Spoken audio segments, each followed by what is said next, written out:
అందరూ ఎలా ఉన్నారు? నేనైతే చాలా బాగున్నాను. Welcome back to our channel 'Jyothi Jeevanam'.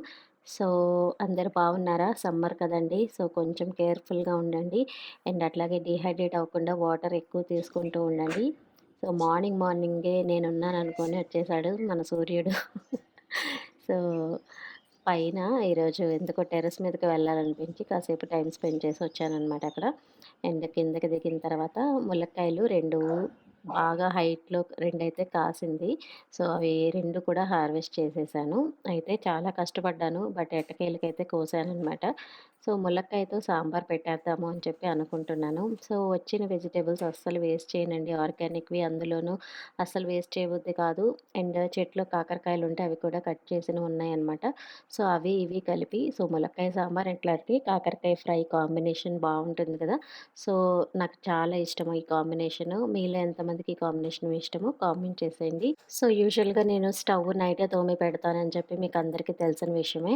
So, morning లేసిన తర్వాత బర్నర్స్ అవన్నీ పెట్టేసేసి కొంచెం థింగ్స్ అన్‌ఆర్గనైజ్డ్‌గా ఉంది ప్లాట్‌ఫామ్ మీద. నైట్ ఎందుకో బద్ధకంగా ఉండి అట్లాగే వదిలేసానండి ప్లాట్‌ఫామ్ థింగ్స్ అన్నీ. సో, మార్నింగ్ లేసిన తర్వాత కొంచెం అన్నీ కూడా సదిరేసుకున్నాను. సో, ముందుగా ఒక 1 అవర్ ముందు కందిపప్పునైతే నానపెట్టేసుకొని కొంచెం విజిలయితే పెట్టేసుకుంటే మనకి పప్పు తొందరగా నానిపోతుంది. ఇదొక టిప్ అండి. మీరు డైరెక్ట్‌గా పెట్టే కంటే కూడా ఒక 1 అవర్ మీరు కనుక నానపెట్టి పప్పుని ఉడకపెట్టారంటే టేస్ట్ బావుంటుంది. అట్లానే మనకి గ్యాస్ కూడా సేవ్ చేసిన వాళ్ళమవుతాము. అండ్ ములక్కాయలు చూసారా ఎంత ఫ్రెష్‌గా ఉందో. సో, 2 ములక్కాయలైతే వేశాననమాట. ఒక్క పూటకే చేశానండి. ఎందుకంటే రెండో పూట టిఫిన్ చేద్దాం అనుకుంటున్నాము. సో, అందుకని ఒక్క పూటకే చేశాను. సో, ములక్కాయలు లేతగా ఉన్నాయి. చాలా ఫాస్ట్‌గా కుక్ అయిపోతుందండి అసలు. మనం చెట్టు కాయలు కాబట్టి ఆర్గానిక్‌గా పెంచింది అందులోను చాలా బావుంటది. ఎప్పుడు గూడా వంటలు ప్యారలెల్‌గా చేసేస్తానండి. ఒకవైపు రైస్ పెట్టా, ఒకవైపు పప్పు ఉడకపెట్టా. పప్పు ఉడికేలోపు వెజిటబుల్స్ అన్నీ కట్ చేసుకొని పక్కన పెట్టేసుకుంటున్నా. అయితే మన గార్డెన్‌లో 2, 3 బెండకాయలు, అట్లానే వంకాయ, ములక్కాయలు ఇలాంటివన్నీ ఉన్నాయి. సో, అన్నీ కూడా సాంబార్‌లో వేసేసాను. అండ్ నేతి బీర కూడా వేసుకోవచ్చండి సాంబార్‌లో చాలా టేస్టీగా ఉంటది. మనం లాస్ట్‌లో వేస్తే సరిపోతది. ఈ ములక్కాయలు వీటన్నిటికి కొంచెం టైం ఎక్కువ పడుతుంది కాబట్టి నేను ముందే వేసేస్తాను. నేతి బీర మాత్రం ఫాస్ట్‌గా కుక్ అయిపోతది కాబట్టి మనకి అన్ని ముక్కలు ఉడికిన తర్వాత పప్పుతో పాటు ఉడికినా కూడా సరిపోతుందనమాట. సో, చూసారా పప్పు ఉడికిపోయింది. సో, అది పక్కన పెట్టేసుకొని ఇంకో ప్యాన్‌లో ఆయిల్ వేసుకొని కట్ చేసిన ముక్కలు ఉడకబెట్టుకుంటారండి. కానీ కొంతమంది ఏం చేస్తూ ఉంటారంటే, ముందే తాలింపు వేసుకొని దాంట్లోనే ముక్కలన్నీ ఉడకబెట్టేసేసి పులుసైతే వేస్తారు. సో, నేనేం చేస్తానంటే ఫస్ట్ ఆయిల్‌లో ముక్కలన్నీ కొంచెం ఫ్రై చేసుకున్న తర్వాత, ఉడికిన తర్వాత అప్పుడు పులుసు వేసుకుంటాను.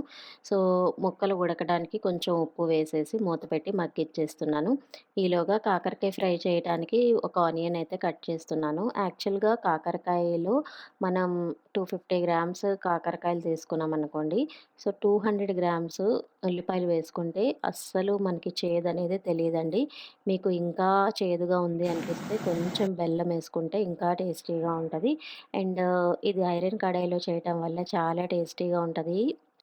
మీరు కొంచెం ఓపికగా ఫ్రై చేయాలండి. సిమ్‌లో పెట్టి ఫ్రై చేస్తే ఈవెన్‌గా కుక్ అవుతది. సో, ఆయిల్ ఎక్కువే పడుతుంది. సో, ఆయిల్‌లో ఉల్లిపాయలు ఫ్రై చేసుకుంటాను. సో, ఉల్లిపాయలు ఫ్రై అయిపోయేలోపు ముక్కలు ఉడికినాయా లేదా చెక్ చేస్తున్నాను. ఇన్ కేస్ మీకు మరీ అడుగంటుతుంది అంటే కొంచెం వాటర్ పోసుకోండి ముక్కలు ఉడకడానికి ప్రాబ్లమ్ ఉండదు బానే ఉంటది.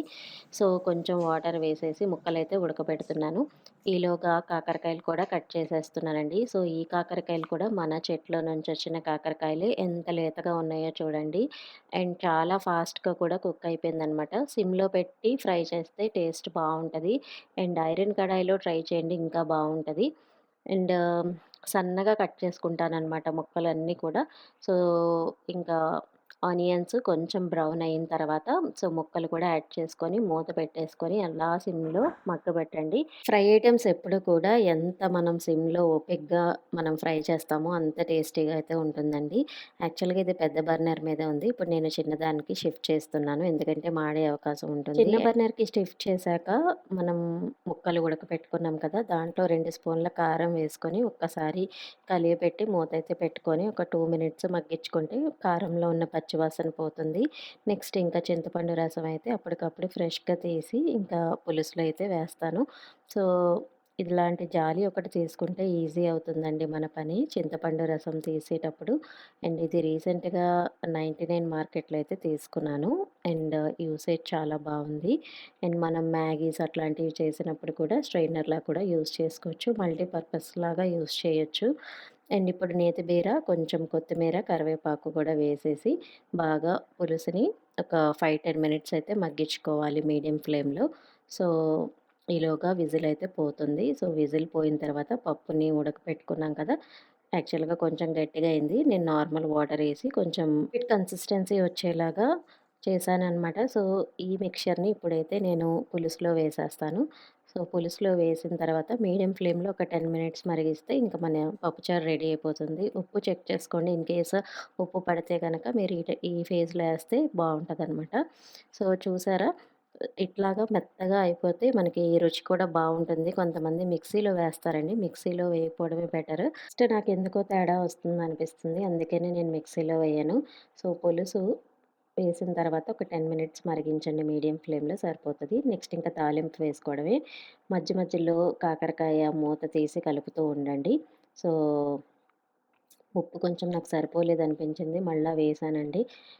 మరిగిన తర్వాత మనం పప్పు వేసిన తర్వాత కొంచెం తెలుస్తది గదా! టేస్ట్ ఎగ్జాక్ట్‌లీ మనకి రైస్‌లో కలుపుకుంటే ఎంత పడుతుందో తెలుస్తుంది గదా!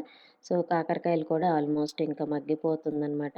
సో, 80% మగ్గిన తర్వాత ఇంకా కారం అయితే యాడ్ చేసుకోవాలి కాకరకాయల్లో కూడా. మీన్‌వైల్ ఇంకా తాలింపయితే వేసేద్దాము పప్పుచారులోకి.